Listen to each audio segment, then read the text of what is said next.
What's going on, everybody? Welcome back to TTB Ravens Media.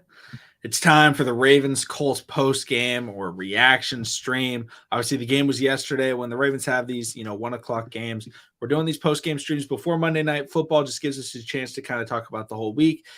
Obviously, if something big happens for the Ravens, big injury, we can definitely pivot, do reaction streams right after the game. But it's just better because more football's on. You guys are busy over the weekend. Also gives a little bit of a pregame show for Monday Night Football. But Joshua, Ravens fall.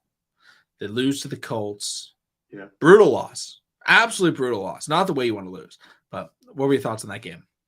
Oh man, listen. I said it in the pregame show. The games that we're guaranteed, or well, supposedly guaranteed to win, we can lose it in Ravens fashion. And that's what we did. We lost in Ravens fashion. A lot of turnovers. Not getting turnovers. I think we should address the highlight of the day is Kyle Hamilton. He's going to be a stud for this team. And I hope that we have him for the whole season and that he has a great career. We're not on some wood because, our players have been dropping down like flies, man. To hear about David Ojabo being hurt, Rashad Bateman, thigh injury, and then even Gus, I believe he was concussion. He went into the tent. So it's rough.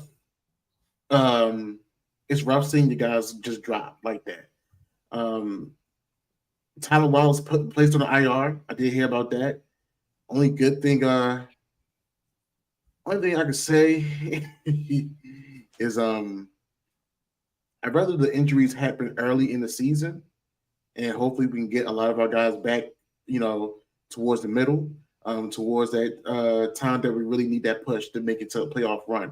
So, I'd rather all the kinks and the mishaps happen now.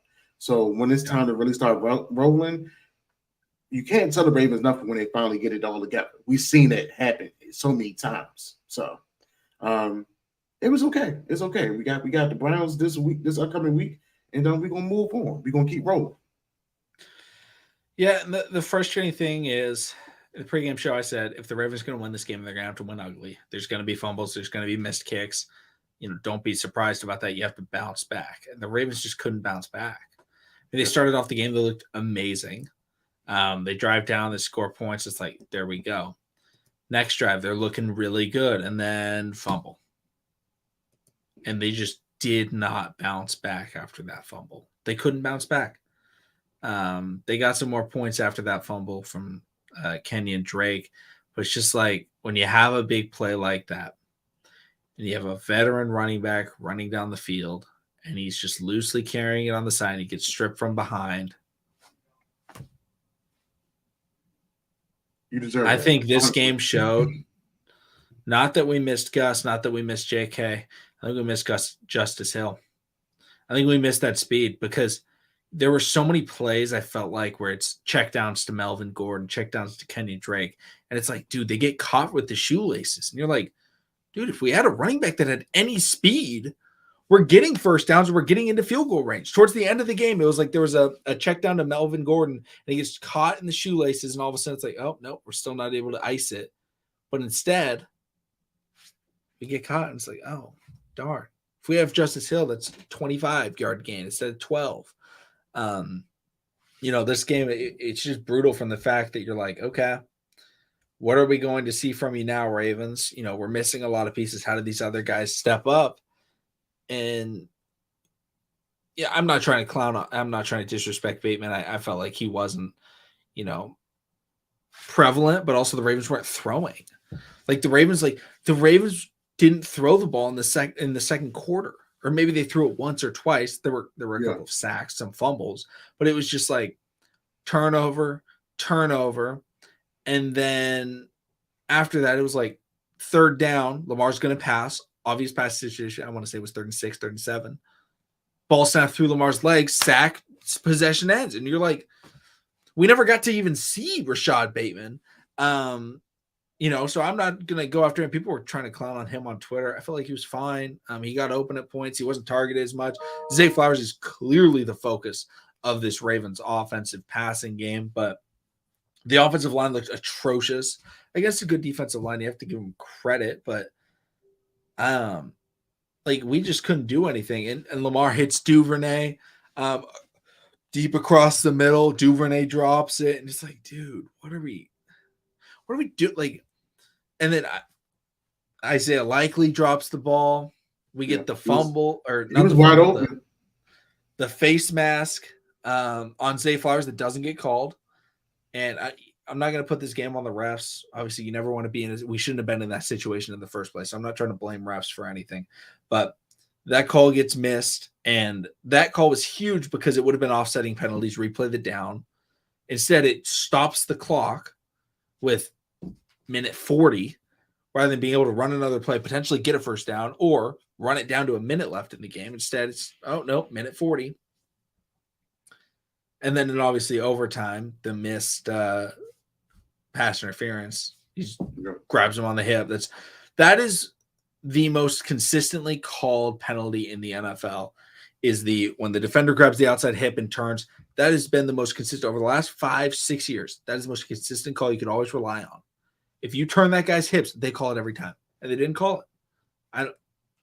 Because there's always hand fighting and stuff like that. Some refs don't like to call hand fighting. It's inconsistent. Holding, guys get away with everything in holding. You can find holding on every play.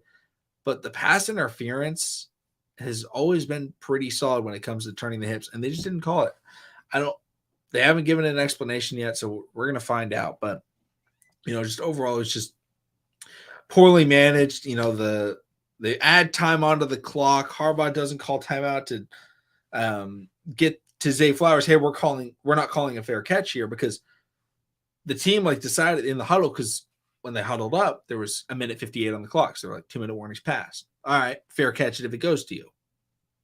Then they add time on the clock. Players on the field don't really realize it. And fair catch, boom, 1 second, then 2-minute warning, gives the Colts a free timeout. And Harbaugh after the game was like, oh, yeah, I probably should have called timeout there. And it's like, dude, Harbaugh. John, brother of Jim, okay? Brother of Jim. How many times in your life are you going to go into a goddamn press conference after the game and say, we mismanaged that one at the end? How many times? I don't care that they lost. I don't care. I said it was going to be ugly. It was ugly. But when it comes down to just stupid mismanagement of just not calling a timeout, it's the same thing happens in golf. You go up to hit your ball, you're standing over it, and a fly lands on your ball. What does a good golfer do? What does a competent golfer do? They step off. They're like, you know what? Let me reset. Let this fly leave. It's a distraction. It's in my eye. Let me reset, call timeout, step back up, reset, swing. John Harbaugh sees that fly and he goes, we're swinging. Swings, fly moves, messes with his head, shank, and he goes, should have stepped off. It's like, dude, you do that. This happens 3 times a year where the Ravens lose games off of mismanagement towards the end. And it's frustrating. It's frustrating. It happens all the time. I'm not calling for his head. I'm just saying, dude, you got to get it together, because it happens way too often where you come down the stretch and you say, we mismanaged it. Don't say that in the press conference. It happens too often for a fucking special teams coordinator turned head coach to not realize, hey, you got to let the special teams know? Really? That's the one thing you're supposed to do, John Harbaugh. It's the one thing. Man, the real question is when it comes to John, man, I don't know why he hasn't been in the hot, or I don't know why he hasn't been in the hot seat. Well, I do know the answer to that question. It's due to the young man that they gave a 5-year contract extension to. Let me be real about it, because he was out the door 2018. If they did not make it to if they didn't make it to the playoffs, he would have been out the door for sure. It's rough. It's rough, but being a fan of the Ravens, you guys sometimes take some games with a grain of salt, man. Like I said, it's hard knowing that it could be a possible game that you lose. Like I knew that this Colts game could be a possible game that we lose, not because of defense, not because of the Colts defense, not because of Minshew mania, nothing of that nature. I just knew that the Ravens would find a way, and they kept on showing itself relevant every time they get on the ball. Granted, I mean on the field. Excuse me. Granted, yes, Lamar Jackson had some fumbles. Granted, some catches were made. I don't know what's going on with the offense. I feel like we still need to work on finding our identity because when it comes to the passing, I know that we want to put our we want to put the ball in our playmakers' hand, especially at the wide receiver group, which is the young dog in Zay Flowers. Um, People are going to, even though you can't catch speed, they will start figuring out how to cover him. And the thing is, yes, he can make you miss an open space, but let him stretch the field as well. In the first 3 weeks, including yesterday's game, even though yes, it was you had the weather conditions and things of that nature, you still had to stretch. You still got to stretch the field. You still got to open it up, for certain people. And let's be honest, the backup running backs, they don't make life no better. Melvin Gordon, like you said, he lost he lost more than some step. He lost more than a step. Kenyon Drake, I don't know if he's been working out, but you like you said, you're a veteran running back. This is a new system for you, but running the ball, understanding regular elementary football concept, that shouldn't be hard to anyone. If you break it off, why are you holding that? Why are you holding that pill like a loaf of bread? High and tight, baby. Come on now. It's bad weather conditions. Uh, the rookie quarterback is out due to concussion protocol. Minshew Mania is trying to find himself a job and maybe even take over the starting job in Indianapolis. Them boys is fighting. Them boys is fighting. They have nothing to lose. When you play against a team that has nothing to lose, oh, they're gonna go out there. They're gonna go out there and give it their best. Even though we pulled the game out against the Texans, Will Anderson showed his behind off as he can be showing the world, showcasing his talent that he can be a future perennial Pro Bowler defensive end, All Pro. In the offensive line, they say, "Well, damn, this young boy, he whipping our ass on his right side. Can somebody else hold him up? Nah, nobody else can." and what did the Indianapolis Colts front seven did? They got at this hurt, offensive line. They was getting at Lamar. I don't know who the defensive end was that was working on Patrick McCarry, but shout out to him putting his arm out there. It's like you got to give people props because people are working. People are working. And I know Tavius Robinson got a lot of snaps. Jeremiah Moon had to step in for David Ojabo. I hope we get some more. I hope we get another update on his injury. But I was wondering why Malik Ham didn't get in the game when he was showing so much. He was showing so much promise because it seemed like Matter of fact, let me take it a step further. I don't know if you saw on ESPN or maybe you saw on Instagram, McConnell, Travis, the video of Colorado, Deion Sanders and company. He read the text message between him and Travis. Mm-hmm. And he talked about how, hey, look, get right. When you're ready to come back fully, come back. And he's like, and he asked them, y'all know who he texted me. Y'all know who texted me. They said Travis. Y'all say y'all know why he like that because he's a dog. You need a dog. I mean, I know we all love Roquan Smith, but you need someone else that is going to push the envelope when the going gets tough. Because if we're going to go to an AFC championship game, conference title game, or even a Super Bowl, there has to be another dog on that offensive side of the ball and that defensive side of the ball that's going to get us there. And Pittsburgh, let's talk about it. They got the Watt brother. They got Minka. I don't believe they had Devin Bush no more, but they had dogs on all three levels that you knew when they was on the. Excuse me. They got NFL young boy. They got a dog, right? They got a dog on the opposite side of the ball. Yeah. And Kenny Pickett ain't that, Kenny Pickett ain't all that damn special. He was just like, hey, it's home guy. I've been watching. We've been watching him. We practice on the same field. Let's just go ahead and keep him in Pittsburgh. He can throw the ball. He can throw the ball up enough. And we got a dog on the outside at 6'3", 6'4", that's gonna go get it. And that's exactly what they did. And now they're making noise. They're 2-1 right now. Yeah. They played good ball against the Raiders last night. We gotta figure it out. Like I said, the good thing about it, we seeing the BS early. So hopefully when it comes time when it really matters, when it really counts for that real push for the playoffs, because I know everybody's trying to favor Miami because they beat the Denver Broncos by 50. Let's be real about it. The Denver Broncos, they are an easy team when you're a stacked offense and stacked defense to beat. You should beat them by any means necessary. So some things gotta get figured out. Some things gotta get figured out for sure. One thing I'll mention some guys. Someone said Kyle Hamilton's the dog. I could see that. I think Marlon's the dog. I think Marlon's the other guy. Obviously, he's just hurt right now. This whole defense.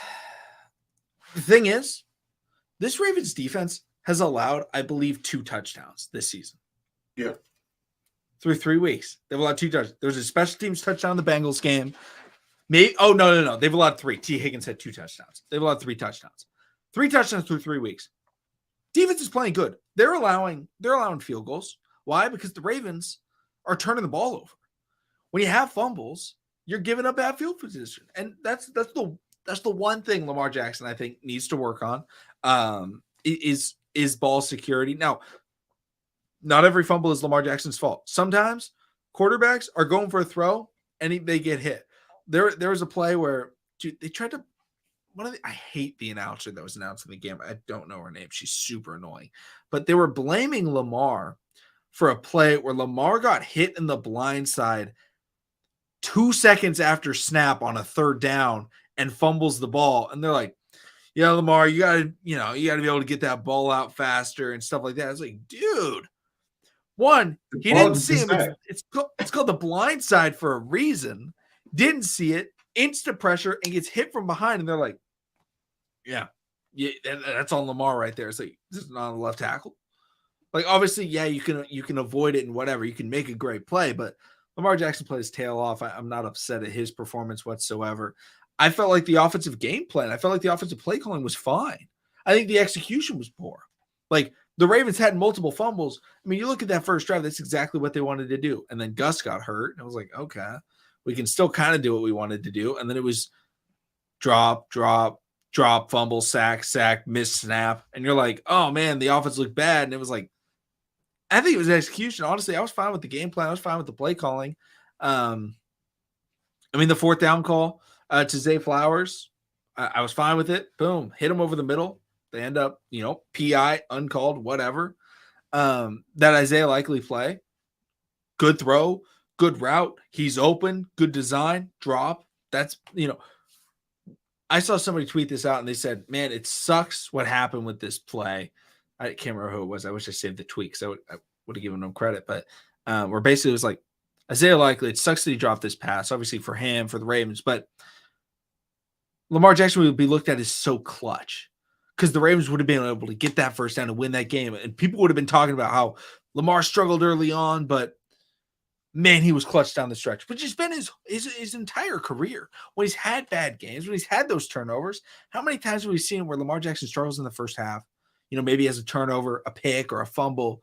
And then second half of the game, is just money. And, we need a drive for you, Lamar Jackson. You're going to go out there, go win it for us. And he does it. I feel like he had multiple opportunities, not blaming Tucker, but missed kick from Tucker happened. I'm not saying I didn't expect him to make it. I was like, dude, we're playing in the rain on a wet field, a 61-yard field, incredibly difficult. If he makes it, let's go. But I was like, if he misses, it sucks, but we'll live with it. The drop, the missed PI. we should be talking about Lamar Jackson as how clutch he was down the stretch, because down the stretch of that game, he was money. pushing. Ravens, He was pushing to get us back in the game. yeah, and they like drove down end of the third quarter. They're losing. It's 16-7. Goes down there, 10-play, 81-yard drive, scores a touchdown. It's yeah, right. I mean, the face mask did not get caught at all. But I mean, like we said, like McConnell said, we're not trying to put blame, but I mean, we calling a spade at this point. We seeing what's happening out there, and things.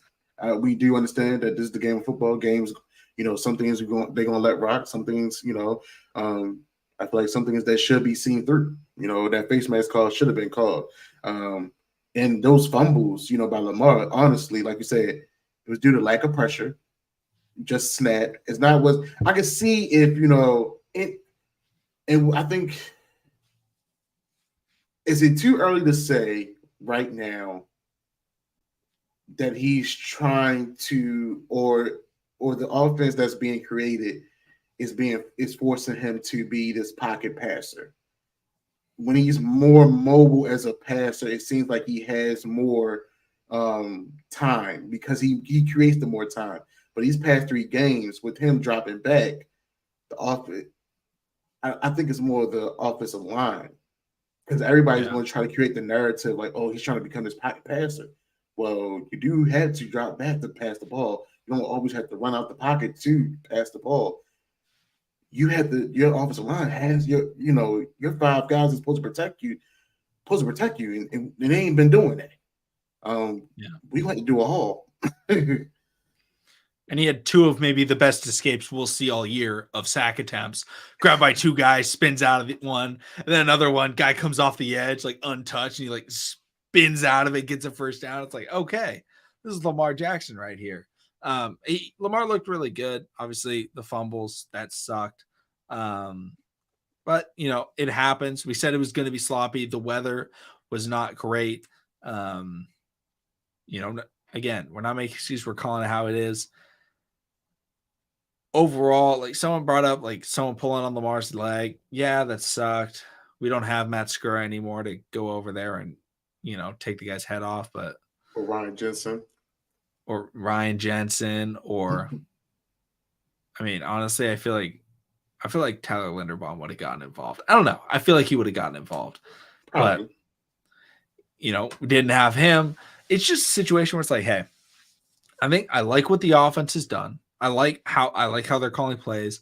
This was a tough weather game where I think they were game planning for worse weather. Mm-hmm. And then ended up being a little bit better. Like, I thought the rain was going to be a lot worse. And when the game first started, I think it was bad. It was. And then it seemed like it let up towards the end. Yeah. But again, on a grass field, it's not like it's turf and it's going to be able to dry a little bit quicker and stuff like that. So it stayed difficult. Ball stayed wet and everything like that. It's just like, okay, how do we build off of that and move on?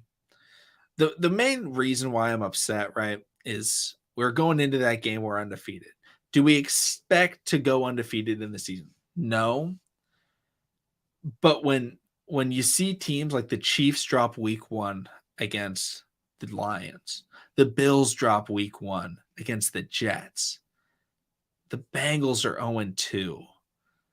The Jaguars are 1-1 going into that game. Now they're 1-2. Shout out Tank Dell. And you're like, he's not. Actually. He's not.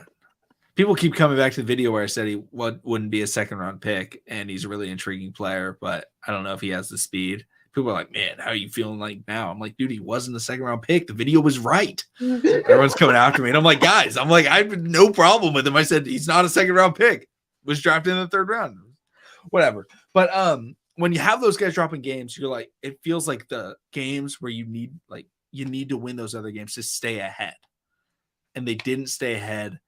And I feel like they do it every year where they drop games at the beginning of the year. And we're like, yeah. It's not that big of a deal, as long as you make up for it at the end. And then it's like, you get down to the end and you're like, man, if we hadn't lost that game to the Colts in week 3, we'd be in a great spot. But instead, we dropped a game and it's like, oh, now we're tied with the Chiefs and the Bills and the, Steelers and the Browns. Now we're playing the Browns, but maybe one of the best defenses in the NFL. They played like the best defense in the NFL. You're going to have to play a really clean game of football to beat Cleveland. No, so sure. That's what's most frustrating about the game is like, dude, you had it. You had the lead. Not in the game, I mean, you did, but you had the lead in the standings. You were tied with Miami. And I think Miami's a really, really good football team. They might be the best team in the league. Shout out to the 70-point bomb they put on. They're the IMG of the NFL right now, for sure. Dude, they got track stars. I'm just like, Ravens got to get healthy, but they have to. I think this has been a problem, the last couple of years, is I feel like the Ravens have gotten into these closer games and they're starting to struggle a little bit more. Like when it gets really close, like it just seems like the team isn't executing. Not necessarily Lamar. I think Lamar's been pretty consistently good, if not great in games, close, but it's like drop passes. We came into this game and it was like Ravens haven't dropped a pass all year. We dropped like 3 crucial passes in this game. And then Luke says, why have we only called 46% passes? That's a misconstrued stat. The Ravens were up and running the clock out in the fourth quarter of the first 2 games.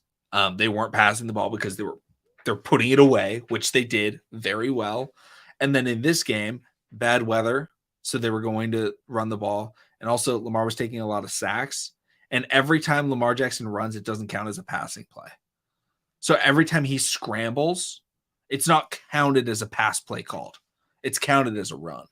And so Lamar helps skew those statistics to say that we're not calling as many passing plays, when in reality, we're calling a good amount. The problem is we've been winning. And then the game that we weren't winning, we were playing in really bad weather. And so the Ravens were trying to run the ball, still trying to ice the game. Mind you, they were winning on their last, drive, and then they tried to, finish it off. But that's it. Also, no surrender, by the way. Do you know the quarterback that holds the ball the most in the NFL? Just take a guess. His name's Patrick Mahomes. So take that as you may. You've been going off, haven't you? Yeah. I think he's definitely a troll, considering he said Lamar's a backup. So not paying much attention to him. Love it, though. Love it that you're in the stream, though. Appreciate it for sure.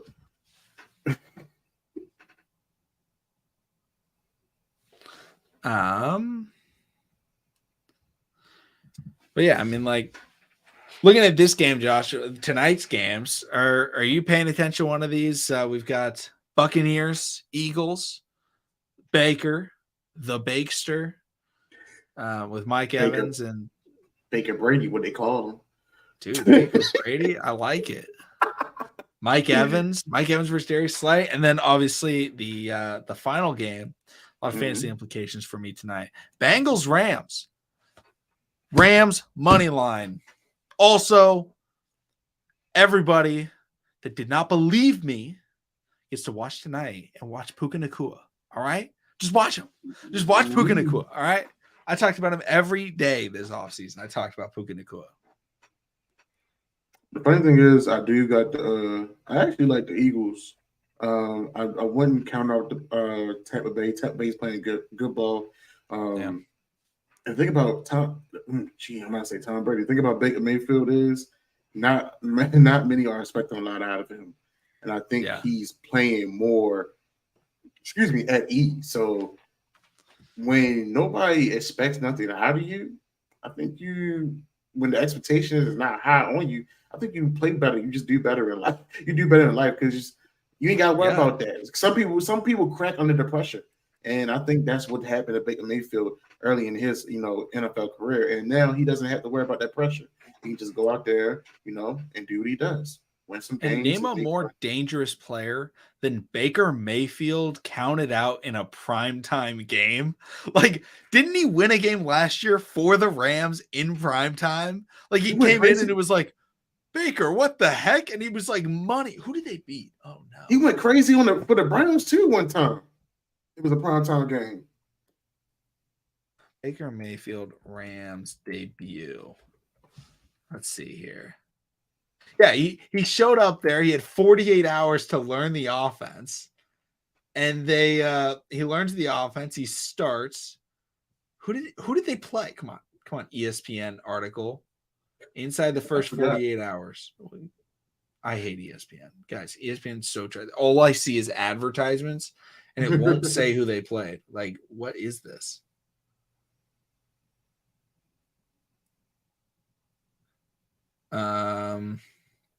Let's see here. Fan jabbers. They're just talking about quotes. They're not even saying. This is hilarious. The ESPN's a joke. Folks in the chat saying the Raiders. The Raiders? Okay, there we go. Yeah, I found it. Shout out to CBS. Way better than ESPN. Free shout out for you guys, CBS. Yeah. It was Thursday Night Football. He showed up and it was just like money. He had that goal line fade touchdown pass to win him the game, or like 30-yard pass, high point to win him the game. And it was like, dude, Baker just sometimes is like that. And he came into college, and I want to say he was the third string in college, and he battled. Oh, yeah? Damn. Oh, yeah.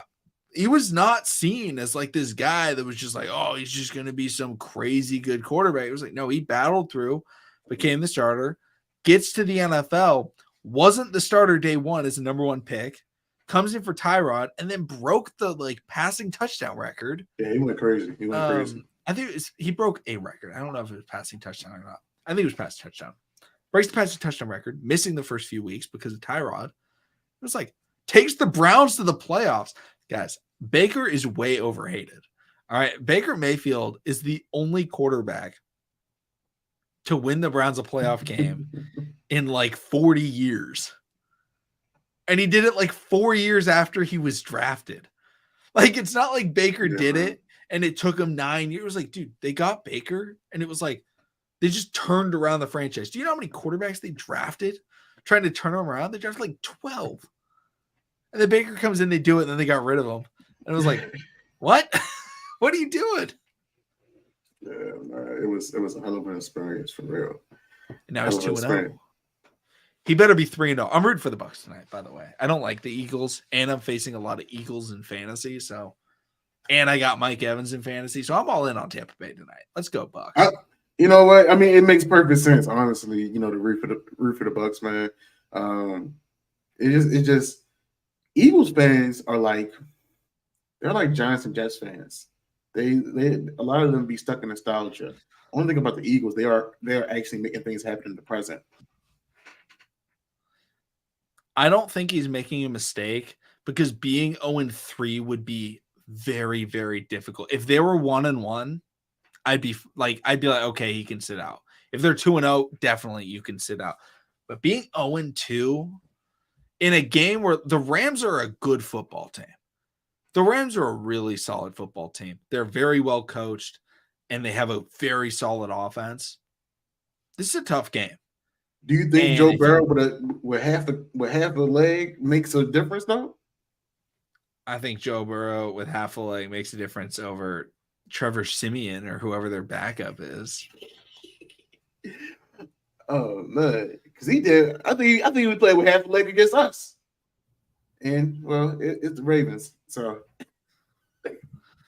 I saw somebody. This doesn't have anything to do with Carson Palmer, but I saw somebody. They tweeted out and they said, they said, I just saw the 0-2 team the 0-3 team in my fantasy league pick up Tim Tebow. And I asked him why. And he said, I don't know, man. I felt like we just need some motivation on the bench over here. That's what the Ravens need. The Ravens need themselves a Tim Tebow. All right. That's all they need.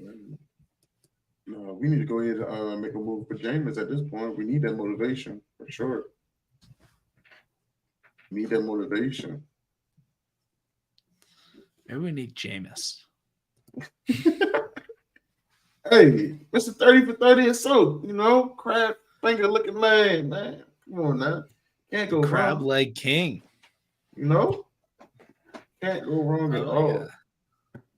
But I mean, I do like LA. I want LA to win just so we can still hold our second place. And I feel like if Cincinnati goes 0-3, it's gonna make it harder for them to make that push to be in the playoffs. Yeah. Um, That'd be huge.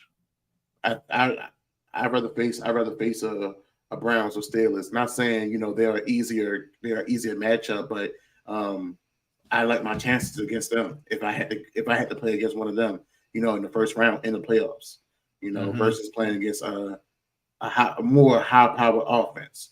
Because let's be honest, when Joe Burrow's out there on the field, they are more high power. They have some of the best wide receiver core in the NFL. The Browns and the Steelers offense, especially with Nick Chubb out for the Browns, and definitely I do hope he gets better, and I do still hope that he has a career in the NFL, because I did hear some things saying that this could be the end of his career, and I hope that's not the case for him. Yeah. But I do feel like we had the better chance against those two teams. The offense is not as high powered as Cincinnati. Granted, they both have all pro defensive ends and Miles Garrett and Watt, the youngest Watt brother. But I still like my chances against those guys any day. Yeah. Oh man. You got anything else before we wrap up? Man, I know it's the beginning of the week. I know some people are probably upset, about the Ravens loss, but y'all, we got a couple more days, a whole lot of more days till, we see our guys back out there rooting and fighting for a win, man. So do not let this game bring you down throughout the rest of your week. These guys are still moving on and living, and they still getting paid. And don't let this affect your week. Stay strong, stay positive, and stay motivated. Definitely. Thank you all so much for coming through. Subscribe for Daily Ravens content. We'll see all of you again next time.